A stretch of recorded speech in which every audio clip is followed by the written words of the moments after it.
میں ڈاکٹر نظام مومند آپ کا، عاطف خان آپ کا اور سجاد برکی آپ کا خاص طور پہ آپ کو اس ہیومن رائٹس کی جو فنکشن آپ نے آج بلائی ہے اس کے اوپر آپ کو خراج تحسین پیش کرتا ہوں. اور سارے جتنے بھی جہاں تک مجھے پتہ زیادہ تر ڈاکٹرز کی کمیونٹی ہے جو ہم سمجھتے ہیں کہ پاکستان کی جو نارتھ امریکن فزیشنز وہ جو ایکسپیٹریٹ پاکستانی کی سب سے طاقتور کمیونٹی ہے. تو مجھے بڑی خوشی ہے کہ میں آج آپ سب سے بات کر رہا ہوں. اچھا جی، میں آپ کے سامنے بس بریفلی رکھتا ہوں کہ سچویشن ہے کیا پاکستان میں. وہ آپ سنتے ہوں گے کہ ڈیفائننگ مومنٹس ایک ملک کے سے گزر رہا ہے. یہ وہ ڈیفائننگ مومنٹ ہے پاکستان کا. میں نے اپنی ساری زندگی پاکستان کے ساتھ ہی بڑا ہوا ہوں، لیکن میں نے کبھی اس طرح کا ملک میں سچویشن نہیں دیکھا. یہ ایک بڑا یونیک سچویشن ہے. یہ ایسا ہے کہ وہ چارلز ڈکنز کی سینگ ہے نا کہ it was the best of Times and it was the worst of times. یہ وہ سچویشن ہے کہ ایک طرف بالکل ایک کراس روڈز پہ کھڑا ہے کہ ایک طرف تباہی کی طرف جا رہا ہے پاکستان. اور وہ میں آپ کو ایکسپلین کر دیتا ہوں. بڑا آپ بہتر جانتے ہیں، ایک اویئرنیس ہے آپ کی کمیونٹی میں، کیونکہ میرا بہت زیادہ اپنا سے انٹریکشن رہا ہے 30 سال سے زیادہ. تو ایک تو آپ میں اویئرنیس ہے، آپ سمجھتے ہیں کہ پاکستان کے ایشوز کیا ہیں، لیکن کراس روڈز ہیں کیا. یعنی وہ جب ایک ملک ادھر آ کے کھڑا ہو جاتا ہے کہ ایک طرف تباہی ہے، ایک ہم ڈکٹیٹرشپ کی طرف جا رہے ہیں، ٹوٹل جنگل کا قانون، کوئی رائٹس نہیں، کسی قسم کا اس وقت انسانیت ہی نہیں، ہیومینٹی نہیں. جو راستہ پکڑا ہوا ہے یہاں، جو فیشسٹ رجیم بیٹھی ہوئی ہے، یہ صرف ایک طرف لے کے جائے گی تباہی کے، کیونکہ اس میں ہوپ ہی کوئی نہیں ہے. اور میں نے کبھی پاکستانیوں میں اتنی ہوپلیسنس نہیں دیکھی. جو العین کا ایک مینیجر آیا وہاں، وہ انڈسٹریل اسٹیٹ ہے یو اے ای میں، تو اس نے کہا جو پچھلے 7-8 مہینے میں پاکستانیوں نے انویسٹمنٹ کی ہے العین میں، یو اے ای میں، وہ پچھلے 10 سال میں نہیں کی. 9 لاکھ پاکستانی، یہ ایک اخبار کی رپورٹ ہے کہ ملک چھوڑ کے چلے گئے ٹاپ پروفیشنلز. ہمیں شوکت خانہ میں پرابلم ہوا ہے کہ ہمارے تقریباً 10% کنسلٹنٹس، اور یہ بڑے مشکل ہوتا ہے، آپ بہتر جانتے ہیں کہ جو کینسر اسپیشلسٹ، آنکالوجسٹ، ان کی بڑی ورلڈ وائڈ ڈیمانڈ ہوتی ہے، پلس سیلریز اتنی زیادہ ہیں، اور جیسے روپیہ ڈی ویلیو کیا ہے تو ان کے لیے اور زیادہ لوکریٹو ہو گیا باہر کام کرنے کا. پہلی 3-3 4-4 گنا زیادہ تنخواہ ہے، تو روپے کے گرنے سے اور زیادہ لوکریٹو ہو گیا. تو 10% ہمارے کنسلٹنٹس چھوڑ کے جا رہے ہیں.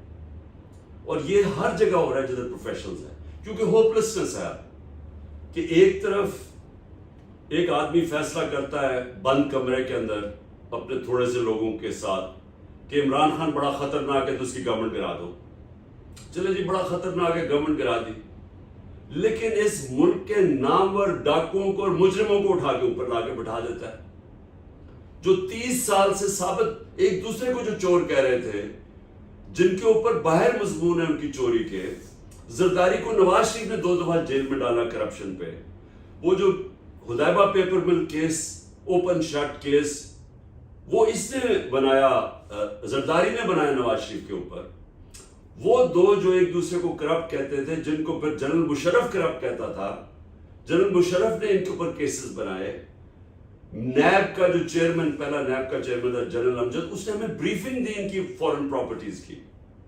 انہی لوگوں کو لا کے اوپر بٹھا دیتا ہے ایک گھوڑا سوار نائٹ جو آتا ہے ہمیں ہر تھوڑی دیر کے لیے بچانے کے لیے ملک کو. اور ان لوگوں جب اوپر بٹھا دیتا ہے، وہ پھر ایکسپیکٹ کرتا ہے کہ بھیڑ بکریوں کی طرح ساری قوم اب ان کو ایکسیپٹ کرے. یہ میں تکبر کا بتا رہا ہوں کہ یہ اتنا ایروگنس ایسی آپ امیجن نہیں کر سکتے کہ اس طرح کی ایروگنس کی، کیونکہ میں نے ان کو لے کے آیا ہوں اور جا کے تقریریں کرنی شروع کر دی، کیونکہ بڑا ریزنٹمنٹ آئی، اسپیشلی جو ایکس سروس مین تھے انہوں نے بڑا ریزنٹ کیا. تو ان کو جا کے تقریریں کر رہے ہیں کہ وہ اصل میں کوئی ثابت نہیں ہوا نواز شریف کے اوپر اور زرداری کے اوپر کہ جی وہ تو، یعنی اس نے پھر کیمپین کرنے کی کوشش کی لوگوں کو بتانے کے لیے کہ نہیں نہیں میں نے بڑا ٹھیک فیصلہ کیا. اب پرابلم کیا ہوا، ان کو ایکسپٹ کروانے کے لیے اب یہاں سے اصل ڈیمیج ہونا شروع ہوا. جب انہوں نے دیکھا کہ 9 اپریل کو پی ٹی آئی کی گورنمنٹ گرائی گئی، 10 اپریل کو اسپونٹینیسلی ہزاروں لاکھوں لوگ نکلے سڑکوں کے اوپر سارے پاکستان میں. اگلے دن یہ کبھی ہوا نہیں ہے پاکستان میں یہ دوسری طرف جا رہا ہوں کہ why is it the best of times, کہ ایک دفعہ پہلی دفعہ اتنا بڑا ریئیکشن آیا کہ پبلک نے شو کیا کہ ہم ان چوروں کو نہیں ایکسپٹ کر رہے. اس کے بعد میں نے جو جلسے تھے، میں نے کوئی 60-70 جلسے کیے. پاکستان کی تاریخ میں کبھی اتنے بڑے جلسے نہیں ہوئے. اس کے بعد اور بائی الیکشنز آئیں، اور یہ ہوا ہی نہیں ہے کہ اپوزیشن میں بیٹھ کے پوری اسٹیبلشمنٹ، پولیس، گورنمنٹ کی ساری مشینری، الیکشن کمیشن، سب 12 پارٹیز اکٹھی سب ان کی مدد کریں اور 37 میں سے 30 بائی الیکشن ہم جیت گئے. اب جب یہ عقل تو یہ کہتی ہے جب آپ کو پتہ چل گیا کہ آپ نے غلطی کی ہے اور پبلک آ کے کھڑی ہو گئی ہے پارٹی کے ساتھ، زیادہ تر اس لیے کہ ان کی شکلیں جب دیکھی کہ پھر سے ان کو اوپر امپوز کرنے لگے ہیں، تو کورس کریکشن ہونا چاہیے تھا. بجائے کورس کریکشن کے وہ کہتے ہیں کہ when you have a big hammer everything looks like a nail. تو انہوں نے وہ ہیمر چلانا شروع کر دیا اور پارٹی کے اوپر وہ تشدد کیا، انہوں نے ظلم کیا. اس کے بعد کہ جو پاکستان کی تاریخ میں 2 مارشل لاز تو میں نے دیکھے ہوئے ہیں، جنرل مشرف کا اور جنرل ضیاء کا. جنرل مشرف کا مارشل لا تو لبرل تھا، اس سے تو آپ کمپیئر ہی نہیں کر سکتے کہ جو یہ ہوا، یہ جو اب ہوا ہمارے ساتھ پچھلے 14 مہینے میں. جنرل مشرف کا، کیونکہ میں اپوزیشن میں تھا، وہ تو لبرل تھا، تو اس پہ تو ہمیں کھلی اجازت تھی. ہم ٹی وی پہ جاتے تھے، پارلیمنٹ میں بولتے تھے. کبھی کوئی کالی ویگو کا ڈالا رات کے 3 بجے آ کے آپ کے گھر کے اندر نہیں گھستا تھا اور آپ کو اٹھا کے مارتا نہیں تھا. اور ان کو جو خاص ایک یہ ہیوملیٹ کرنے کے لیے لوگوں کو ننگا کرتے تھے، ننگا کر کے ان کو ہیوملیٹ کرتے تھے، مارتے تھے، ٹارچر کرتے تھے. یہ شروع ہو گیا جنرل باجوہ کے دور میں، یہ بتانے کے لیے کہ نہیں ایکسیپٹ کرو ان لوگوں کو. جس طرح پھر سے میں کہتا ہوں کہ ہم انسان ہی نہیں، ہم بھیڑ بکریاں ہیں، تو ان کو مارتے جاؤ گے تو یہ اس طرف چل پڑیں گے. سو انہوں نے یہ پھر کیا، ہر قسم کا کلیمپ ڈاؤن جو کہ 25 میں پچھلے سال شروع کیا. ہم لانگ مارچ کر رہے تھے، 3 لانگ مارچز انہوں نے کی، ہم نے کسی کو روکا ہی نہیں. اس سے 2 دن پہلے انہوں نے گھروں میں گھسے، رات کے ہزاروں گھروں میں گھسے، انہوں نے لوگوں کو اٹھا لیا، ان کو ٹیررائز کیا. ہم سب شوق میں چلے گئے کہ یہ کیا ہوا ہے. اور انہوں نے سمجھا کہ اتنا ان کے اوپر، اور پھر اس کے بعد جب لوگ نکلے 25 مئی کو، انہوں نے اتنی ٹیئر گیس شیلنگ کی اور جو ظلم کیا اور لوگوں کو اوپر مارا، جس طرح پیلٹ گنز استعمال کی.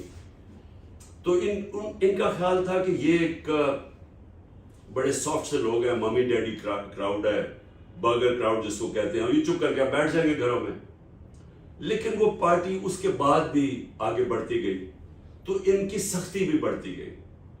اور پھر یہ خاص ایک آدمی کو لے کے آئے جس کی کاؤنٹر ٹیررزم کے اندر ایکسپرٹیز تھی، جس نے ایک صوبے میں بڑا ظلم کیا ہوا تھا، جس نے بڑی نفرتیں ملک کے خلاف کروائی تھی اپنی حرکتوں سے، اپنے کسٹوڈیل ٹارچر سے. اس کو لے کے آیا اور اس نے ہمیں، جس طرح کہ ہم کوئی باہر کے ٹیررسٹ ہیں، اس نے ہمارے پر وہ شروع کر دیا، جس میں شہباز گل کو ٹارچر کیا. پہلا وہ ہمیں شوق ملا، اس کو یعنی اس کو جس طرح ہیوملیٹ کیا اور 2 دن رکھا اور جو اس کو مارا. پھر اعظم سواتی، اس نے صرف ایک ٹویٹ کی کہ thank you general Bajwa for NRO2.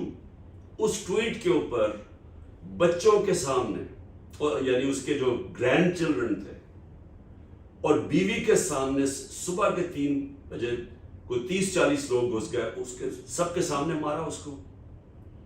اور اس کے بعد پھر اس کو لے کے گئے اور پھر اس کو وہ نامعلوم افراد نے ننگا کر کے پھر اس کو ٹارچر کیا اور مارا. ابھی تک اعظم سواتی کی بیوی ٹراماٹائز ہے, سائیکائٹرک ٹریٹمنٹ لینی پڑی, بچے ٹراماٹائز, جو گرینڈ چلڈرن تھے وہ ٹراماٹائز تھے.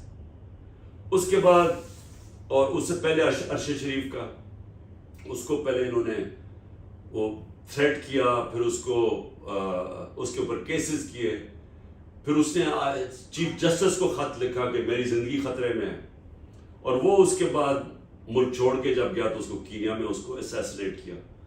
پھر انہوں نے میرے اوپر اٹیمپٹ کیا 3 نومبر کو, کیونکہ پارٹی اور پاپولر ہوتی, جو یہ کرتے تھے وہ اور زیادہ پارٹی اوپر جا رہی تھی.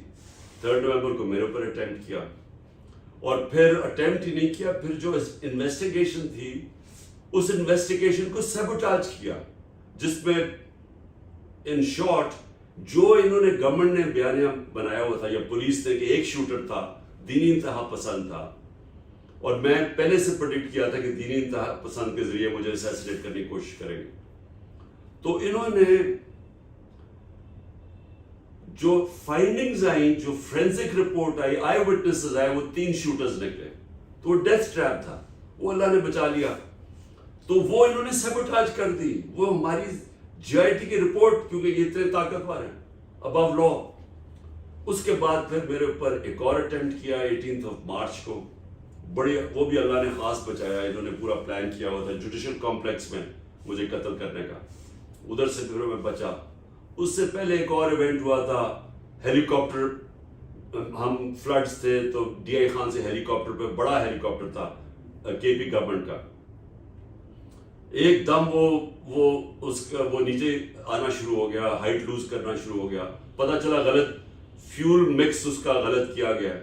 وہ پتہ نہیں اللہ نے کیسے بتایا کہ نہیں تو پہاڑی علاقہ تھا, وہ لینڈ ہی نہیں کر سکتا تھا, تو ایک بس فیلڈ ملی, پہنچتے وہاں ہم رک گئے. anyway, تو وہ بچ گئے. اور بھی 1-2 اٹیمپٹس تھے, لیکن اللہ نے بچا لیا.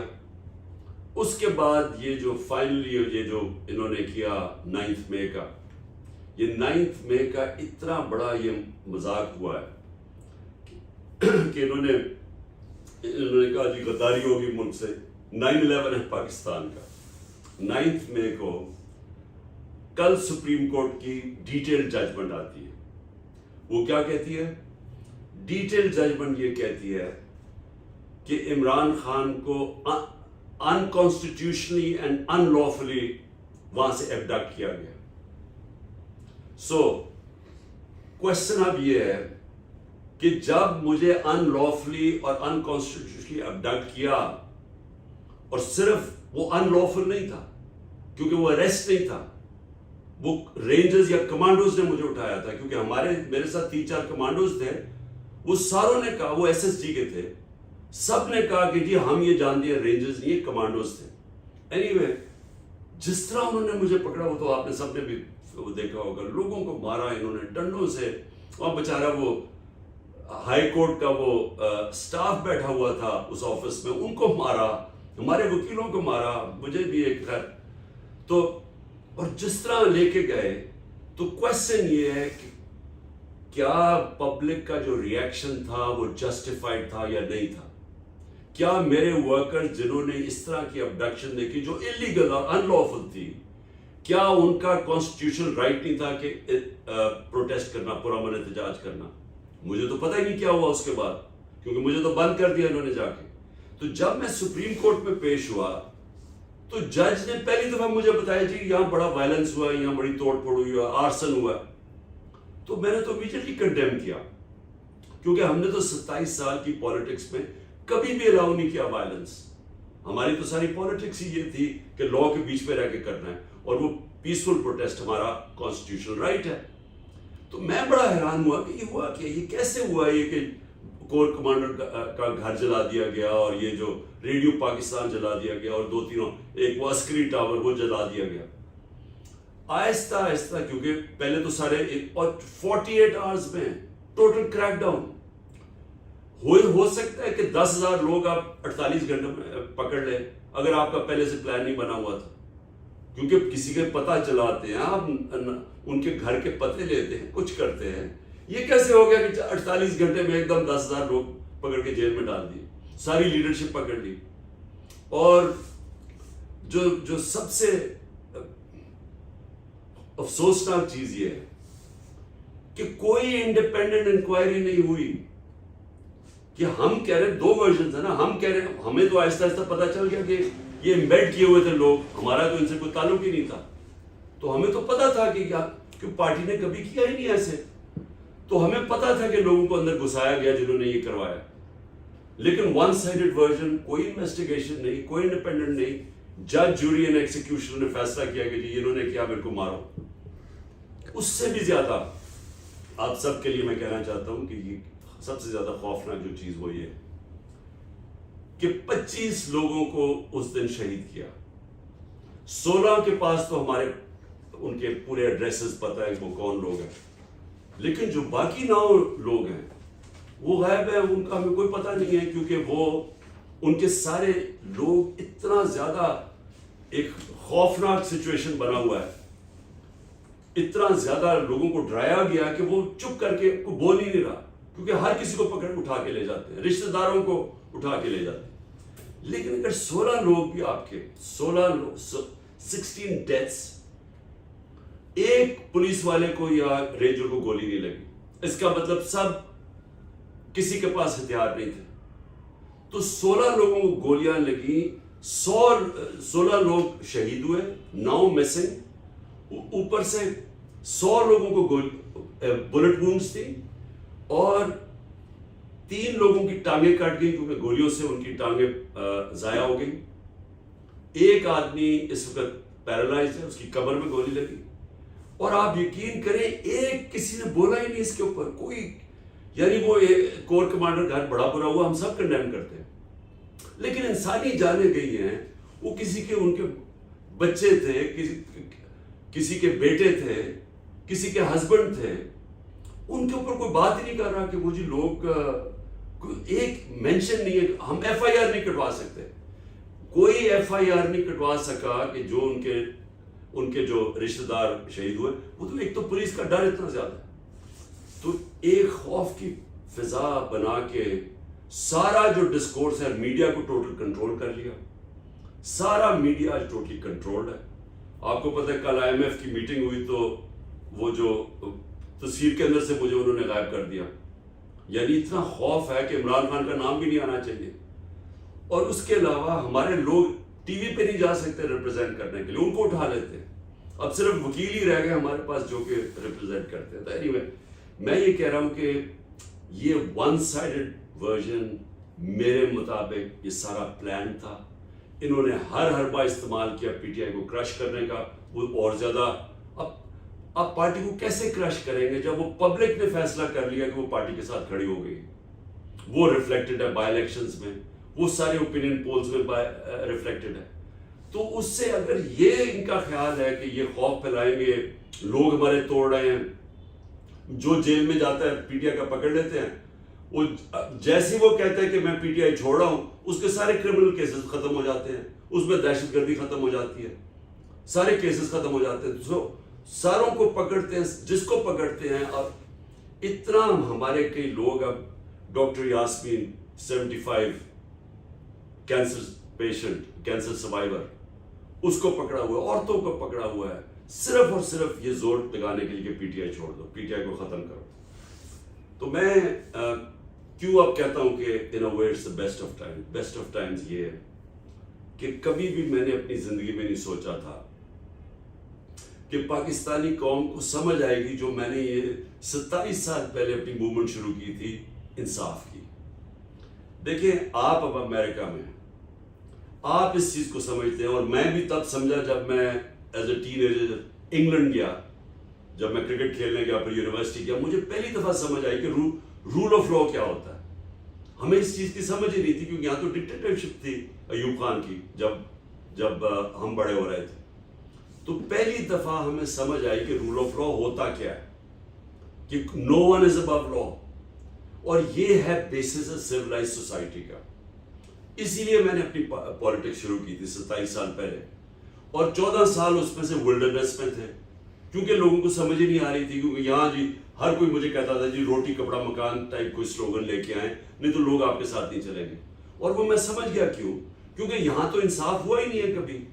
دیکھیں ہماری ایک بڑی فیمس ایک جوک چلتی ہے پنجاب کے اندر. وہ جوک یہ ہے کہ ایک براسی دبئی سے بڑا پیسے بھرا کے آتا ہے اور وہ آگے چودھری کی بیٹی سے کہتا ہے میں نے شادی کرنی ہے. اب وہ جو چودھری ہے وہ اس کو مار مور کے وہ اسے نوکروں کہتا ہے باہر پھینکو. تو وہ فیمس جوک یہ ہے کہ وہ جب وہ اٹھتا ہے تو پھر چودھری صاحب کے پاس کہتے ہیں چودھری صاحب میں پھر نہ سمجھا. تو آپ یہ سوچیں کہ امریکہ میں یہ کوئی جوک ہو سکتی ہے؟ کیا کوئی کسی کو اس چیز کے اوپر کوئی مار سکتا ہے؟ کیونکہ یہاں رول آف لا ہے, یا پروٹیکشن ہے, یا کمزور کی پروٹیکشن ہے. یہ لوگوں کو سمجھ نہیں آتی. یہاں جو طاقتور ہے, اور یہ کبھی بھی معاشرہ کامیاب نہیں ہوتا, یہ میری آپ غور سے بات سمجھ لیں. اور یہ ہمیں اتنا ہی نہیں پتا کہ یہ ہمارا جو سب سے پہلے جب مدینہ کی ریاست بنی تھی, میں لوگوں کو سمجھا کے تھک گیا ہوں, کیونکہ وہ جو ریاست تھی وہ ایک ماڈرن ریاست تھی, سارے ماڈرن پرنسپلز کے اوپر بیس تھی. اس کا جو مین پرنسپل تھا وہ رول آف لا تھا, عدل اور انصاف. اور اس کے اوپر فاؤنڈیشن بنی تھی one of the greatest civilizations ever. سب سے بڑا دنیا کی تاریخ میں انقلاب آیا تھا. میں لوگوں کو سمجھاتا ہوں کہ اس کو اسٹڈی کریں انٹلیکچولی. ہم دینی طرف لے جاتے ہیں, میں چاہتا ہوں کہ اس کو انٹلیکچولی اسٹڈی کریں کہ یہ دنیا میں کتنا بڑا فینومینا تھا کہ 625 کے اندر جنگ بدر ہوتی ہے, 313 لڑنے والے. 636 11 سال کے بعد بیزنٹائن ایمپائر, رومن ایمپائر یارموک کی جنگ میں ہار جاتا ہے مسلمانوں سے. سپر پاور 1,00,000 ان کی سدرن لیجن تھی. وہ 11 سال کے بعد وہ, اور 12 سال کے بعد دوسری سپر پاور پرشین ایمپائر, وہ قدسیہ میں ہار جاتا ہے. یہ جو فینومین ہے, اس کو جب تک ہم صحیح معنی میں اسٹڈی نہیں کریں گے, ہمیں سمجھ نہیں آئے گی کہ کیوں اللہ قرآن میں کہتا ہے کہ نبی کی سنت پہ چلو. کیونکہ وہ جو ریولوشن آئی تھی اس کو ہم کبھی بھی ڈسپیشنٹلی انڈرسٹینڈ نہیں کرتے. جو سب سے بڑا کام اس ریولوشن کا تھا, انسانوں کو آزاد کر دیا تھا, اور آزاد انسان ہی معاشرے کو اٹھاتے. اور آزادی کے اوپر کیوں اتنا بڑا ایمفسس ہے قرآن میں؟ جو اپنی جان کھو دیتا ہے آزادی کے اندر اس کو شہید کہا جاتا ہے. شہید کا رتبہ صرف پیغمبروں سے نیچے ہے, سیکنڈ, یعنی اتنا بڑا رتبہ ہے. مطلب کہ آزادی کا اتنا بڑا رتبہ ہے.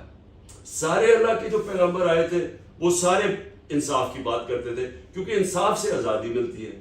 یہ جو میں ابھی آپ چودھری کی جوک سنائی ہے اور مراسی کی, یہ کیا ریفلیکٹ کرتا ہے کہ یہاں ایک سوسائٹی ہے جدھر طاقتور ہے, ہی above law, اور جو نیچے ہے he has no access to justice, اس کے اوپر بنیادی حقوق ہی نہیں ہے. کیوں؟ اور اسی کا جو حضرت عمر کے زمانے میں ایک بڑا فیمس ایک انسیڈنٹ, میں نام اب ان کے مجھے نہیں یاد, کہ ایک پرنس ہوتا ہے, وہ مسلمان ہو جاتا ہے, طواف کر رہا ہوتا ہے خانہ کعبہ کا, ایک غلام کا پیر آ جاتا ہے اس کے وہ چوغے پہ, تو وہ اس کو مارتا ہے. وہ جا کے حضرت عمر کو رپورٹ کرتا ہے. حضرت عمر اس کو بلاتے ہیں, پرنس کو پوچھتے ہیں کہ تم نے یہ کیا؟ اس نے کہا ہاں یہ غلام تھا. وہ کہتے ہیں واپس مارو اس کو. جو یہ پرنس کو جب انہوں نے کہا نا کہ وہ بھی قانون سے اوپر نہیں ہے, جب حضرت عمر نے اپنے بیٹے کو کوڑے پڑوائے, جب اس نے قانون توڑا, جب نبی صلی اللہ علیہ وسلم نے اپنی بیٹی کا کہا کہ اگر وہ جرم کرے گی تو میں سزا اسے ملے گی, اور پھر جب انہوں نے کہا کہ بڑی قومیں تباہ ہو گئی جدھر طاقتور قانون سے اوپر تھا اور کمزور کے لیے پروٹیکشن نہیں تھی. اسی لیے جب حضرت ابو بکر خلیفہ بنے, پہلی ان کی مشن سٹیٹمنٹ کیا تھی کہ میں طاقتور اور کمزور کو قانون کے سامنے کر دوں گا, رول آف لا. حضرت عمر کی سٹیٹمنٹ کہ کوئی طاقتور ظلم نہیں کر سکے گا. حضرت علی کی سملر سٹیٹمنٹ. حضرت علی یہودی سے کیس ہار جاتے ہیں کیونکہ وہ قاضی ان کے بیٹی کی گواہی قبول نہیں کرتا. ایک یہودی, ایک مائنورٹی بھی ایک خلیفہ وقت سے کیس جیت سکتا تھا. وہ تھا انصاف جس کے اوپر بنی تھی بنیاد, لوگوں کو آزاد کر دیا. جب آپ امریکہ میں اب آتے ہیں یا انگلینڈ میں نے دیکھا ہوا ہے کہ لیبر کلاس ہماری جاتی تھی, میں آج سے 50 سال پہلے کی بات کر رہا ہوں, تو وہ دیکھتے دیکھتے وہ کیوں اوپر چلے جاتے تھے؟ وہاں کوئی پیسے تو نہیں بانٹ رہا تھا، کیونکہ ان کے جب آپ رول آف لا میں ہوتا ہے تو جب آپ اپنے قانون کے اوپر چلیں اور آپ اپنے ٹیکسز دیں، آپ آزاد ہو جاتے ہیں معاشرے میں، آپ کو کوئی تنگ نہیں کر سکتا، آپ کو پروٹیکشن مل جاتی ہے، اور اسی لیے وہ پراسپر کر جاتے ہیں۔ تو ہمارا جو سب سے بڑا مسئلہ ہے نا، وہ جو میں نے 27 سال پہلے شروع کیا تھا، رول آف تحریک انصاف، ہمیں اپنے آپ کو اس وقت آزاد کرنا ہے۔ یہ جو ایک چھوٹا سا ایک میں اب کیا کہوں گی ایلیٹ کیپچر کر کے بیٹھی ہوئی ہے ہمارے سارے وسائل کے اوپر، وہ جو اوپر ہے چوری کرتی ہے تو NRO مل جاتا ہے۔ عمران خان کو یعنی ایکس پرائم منسٹر کو جب مجھے جو اسیسینیشن اٹیمپٹ ہوتا ہے، میں FIR نہیں کٹوا سکتا۔ یہ فنڈامنٹل رائٹ ہے شہری کا کہ مجھے پتا ہے کون جن کو میں سسپیکٹ کر رہا تھا، میں ان کی انویسٹیگیشن نہیں کروا سکا۔ میں prime minister, ex prime minister, head of the largest party in Pakistan, میں اپنی FIR رجسٹر نہیں کر سکا، اور میرے اوپر کیونکہ طاقتور میرے خلاف ہے، اب تک 180 FIR ہو چکی ہیں۔ 180 یعنی یہ ورلڈ ریکارڈ ہوگا FIRs کا کہ 70 سال کی عمر تک ایک FIR نہیں، اور صرف اتنے ٹائم کے اوپر 180 FIR اور ہر روز ایڈ ہوتی ہے۔ نہیں، سو یہ ہوتا ہے جب رول آف لا نہیں ہوتا، اور یہ معاشرے کبھی اٹھ نہیں سکتے۔ سب سے بڑا پرابلم یہ ہے کہ یہاں انویسٹمنٹ نہیں آتی، یہ خوشحال ہی نہیں ہوتے معاشرے۔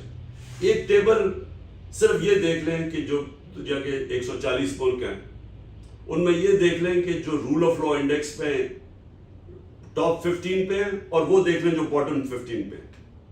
جو ٹاپ 15 پہ ہیں ان سب کا جو پر کیپٹا ان کا وہ $60,000 سے اوپر ہے، اور جو باٹم 15 پہ ہیں جس میں پاکستان بھی ہے، ہمارا پر کیپٹا ان کا $1,500 ہے۔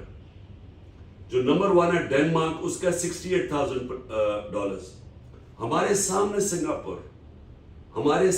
سنگاپور جس کا پر کیپٹا پاکستان کا ایک ہی تھا، اب میں بات کر رہا ہوں 60s میں، ہم تقریباً ایک ہی ہمارا تھا کہ $500 یا اس طرح کچھ تھا۔ آج سنگاپور کا $55,000 پر کیپٹا انکم، اور ہمارا $1,300-1,400 ہے۔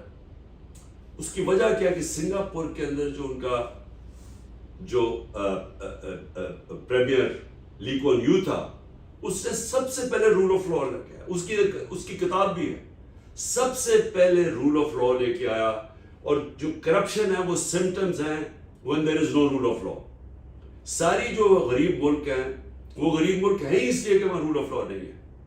آپ کے کوئی دیکھ لیجیے ڈیولپنگ ورلڈ، نائجیریا کی میں اس لیے مثال دیتا ہوں کہ سب سے زیادہ تیل نائجیریا کے اندر ہے سارے افریقہ میں، لیکن وہ غربت کی انتہا ہے، کیونکہ وہاں بھی ایک کرپٹ ایلیٹ ابو لا بیٹھی ہوئی ہے، اور وہی پیسے چوری کر کے باہر بھیجتی ہے، اور یہ ساری ڈیولپنگ ورلڈ کا issue.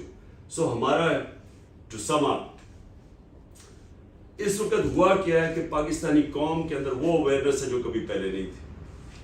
So in that sense ہم اس سٹیج پہ پہنچ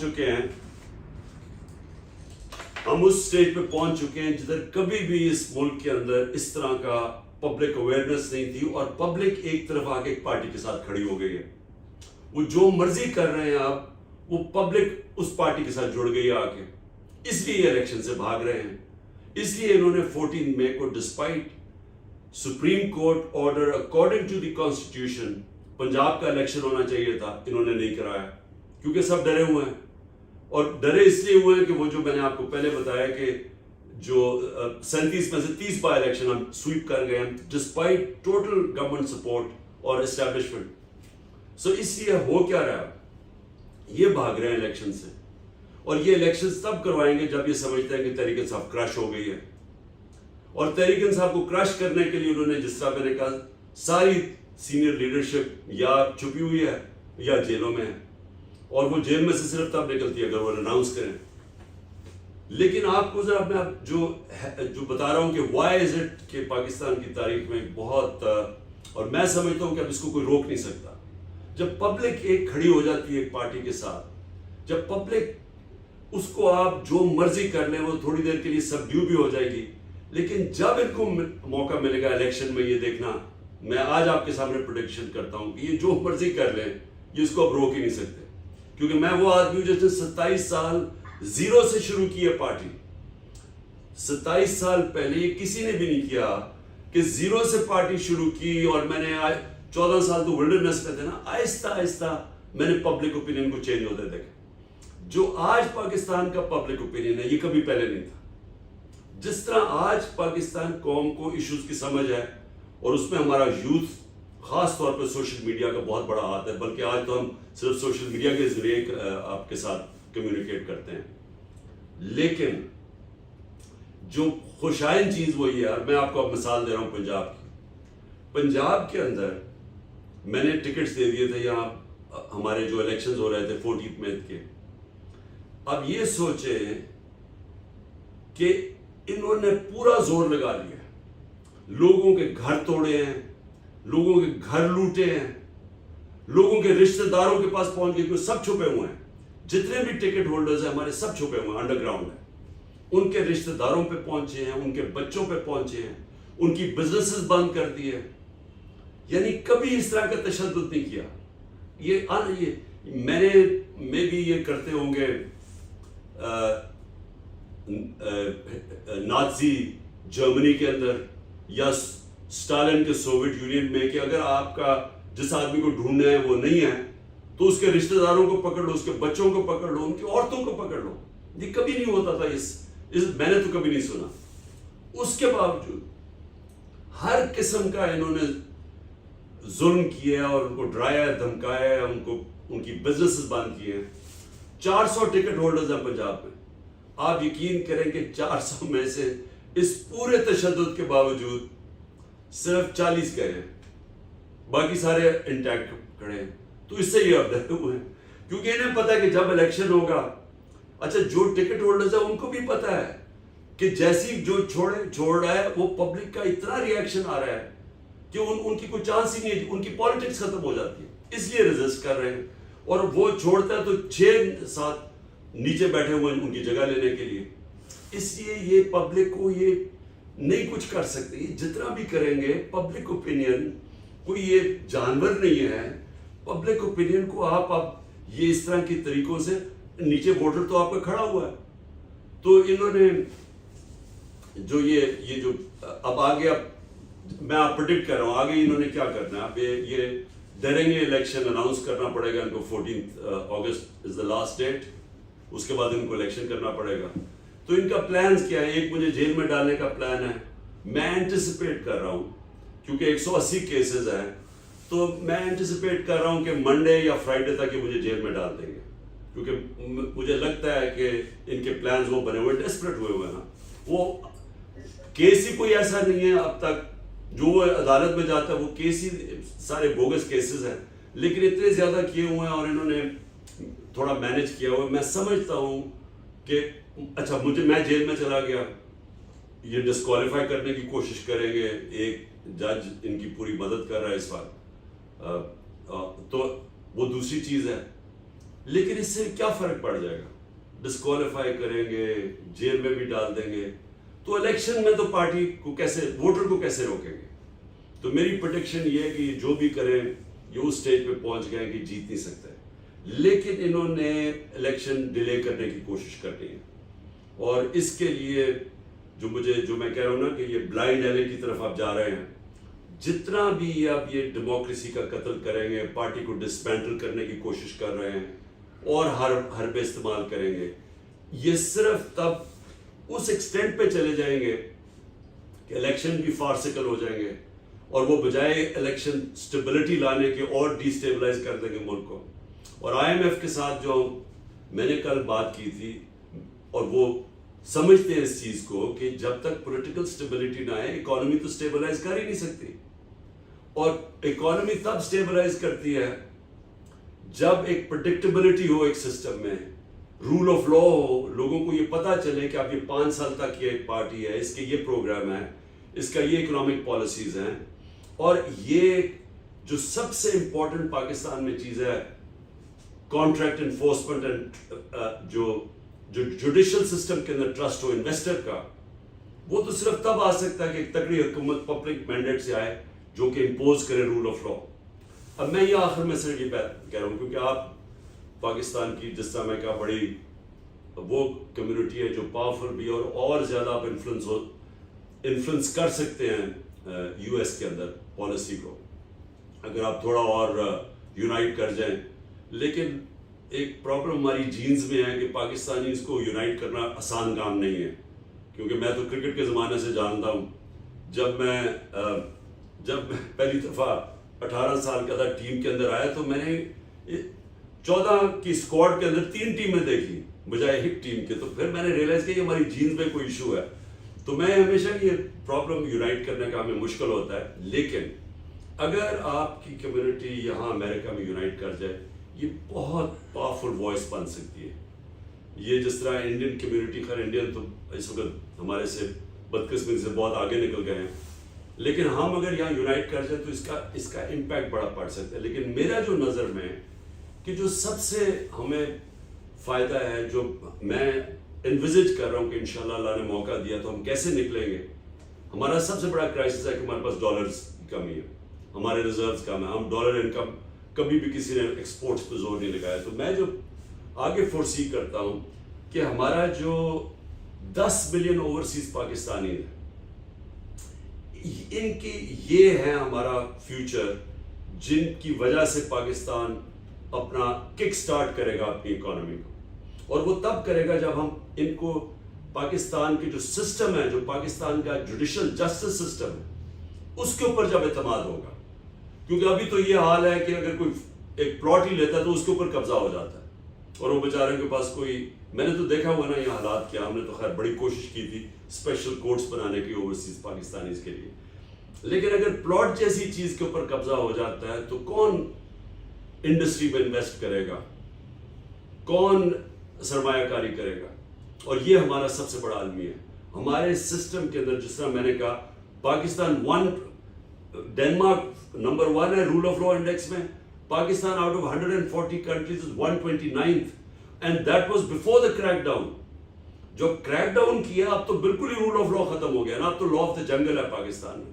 لیکن اس سے پہلے 140 میں پاکستان کا نمبر 129 تھا. 129 آپ کا نمبر رول آف لا میں ہو, آپ انویسٹمنٹ اٹریکٹ کر ہی نہیں سکتے. جو انویسٹر ہے وہ گھبراتا ہے, اس کا پیسہ ہے وہ سیونگز اکٹھی کرتا ہے. میں بڑے بڑے انویسٹرز کی بات نہیں کر رہا, میں جو اسمال اور میڈیم انڈسٹری جو بیک بون ہوتی ہے ایک ملک کی, وہ جو پیسے کماتے ہیں باہر, وہ پھر جا کے ان کا شوق ہوتا ہے پاکستان میں انویسٹ کریں. ان کا اتنا برا ایکسپیرینس ہوتا ہے کیونکہ یہاں فراڈ ہو جاتا ہے, ان کے پاس کوئی راستہ نہیں ہوتا, وہ دبئی میں جا کے انویسٹ کر دیتے ہیں جس سسٹم کو وہ ٹرسٹ کرتے ہیں. تو میری کنٹینشن یہ ہے کہ اگر جب ایک گورنمنٹ آئے پبلک مینڈیٹ سے, وہ سب سے پہلے رول آف لا پاکستان میں امپوز کرے, جس طرح لی کون یو نے سنگاپور میں کیا تھا, جس طرح مہاتر محمد نے ملیشیا میں کیا تھا. ملیشیا میں بھی بڑی کرپشن تھی. مہاتر کی اچیومنٹ یہ تھی کہ اس نے کانفیڈنس دیا لوگوں کو اس سسٹم کے اندر, جس میں پھر انویسٹمنٹ آنی شروع ہوئی. ہمارا پاس تو جس طرح میں نے کہا 10 ملین اوورسیز پاکستانی ہیں, جیسے ہی ہم اپنا سسٹم ٹھیک کریں تو اس ملک میں انویسٹمنٹ آنی شروع ہوگی, تو جس میں آپ لوگوں کا بہت بڑا انشاءاللہ ہاتھ ہوگا. اور میں ڈاکٹرز کے لیے کہنا چاہتا ہوں, ہم نے جو ہیلتھ کارڈ شروع کیا تھا اس کا مقصد کیا تھا. ہیلتھ کارڈ کا یہ تھا کیونکہ اس وقت صرف جو ہم گورنمنٹ ہاسپٹلز بنا ہی نہیں سکتے سارے ملک کو کور کرنے کے لیے, تو ہیلتھ کارڈ کا مقصد یہ تھا کہ ہیلتھ انشورنس اگر ہر شہری کے پاس, ہر خاندان کے پاس 10 لاکھ کی ہوگی تو گاؤں کے اندر, دیہاتوں کے اندر بائنگ پاور آ جائے گی لوگوں کو پیسے دینے کے لیے, اور پرائیویٹ سیکٹر چلا جائے گا وہاں. اور جانا شروع ہو گیا تھا, پرائیویٹ سیکٹر جانا شروع ہو گیا تھا دیہاتوں کے اندر. کیٹریکٹ کے آپریشن, چھوٹی چھوٹی کلینکس کھل گئی تھی جو ہیلتھ کارڈ کے اوپر تھا, تو لوگوں کو ہیلتھ کور مل گیا تھا. اس کے علاوہ پرائیویٹ سیکٹر نیٹ ورک پھیلا سکتا پورا ہمارا پاکستان کے اندر, اور پھر کمپیٹ کرے گورنمنٹ ہاسپٹل سے. گورنمنٹ ہاسپٹل پر پریشر پڑ جائے گا کہ وہ اپنی پرفارمنس ٹھیک کریں. تو یہ ہمارا بڑا ریولوشنری آئیڈیا تھا, اور ایکچولی اس کے بڑے اچھے اچھے رزلٹس آ رہے تھے جو یہ حکومت رول بیک کرنے کی کوشش کر رہی ہے. تو آخر میں آپ سب کا, اب میں سر اچھا میرے پاس پوری لسٹ آئی ہوئی ہے, مجھے انہوں نے بھیجی ہے. ہاں ڈاکٹر جلیل خان, آپ کا بھی, نظام محمد کو تو میں کہہ بیٹھا ہوں, ڈاکٹر محمد طارق، اور ہاں ہمارے ڈائی ہارڈ ڈاکٹر نصر اللہ خان، آپ کو بھی میں خاص طور پہ آپ کا شکریہ ادا کرتا ہوں، اور آپ سب کا جو ہماری پاکستانی امریکن کمیونٹی ہے، میں سمجھتا ہوں کہ آپ میں سب سے زیادہ پوٹینشیل ہے اس ملک کی مدد کرنے کا. بہت بہت شکریہ جی، تھینک یو.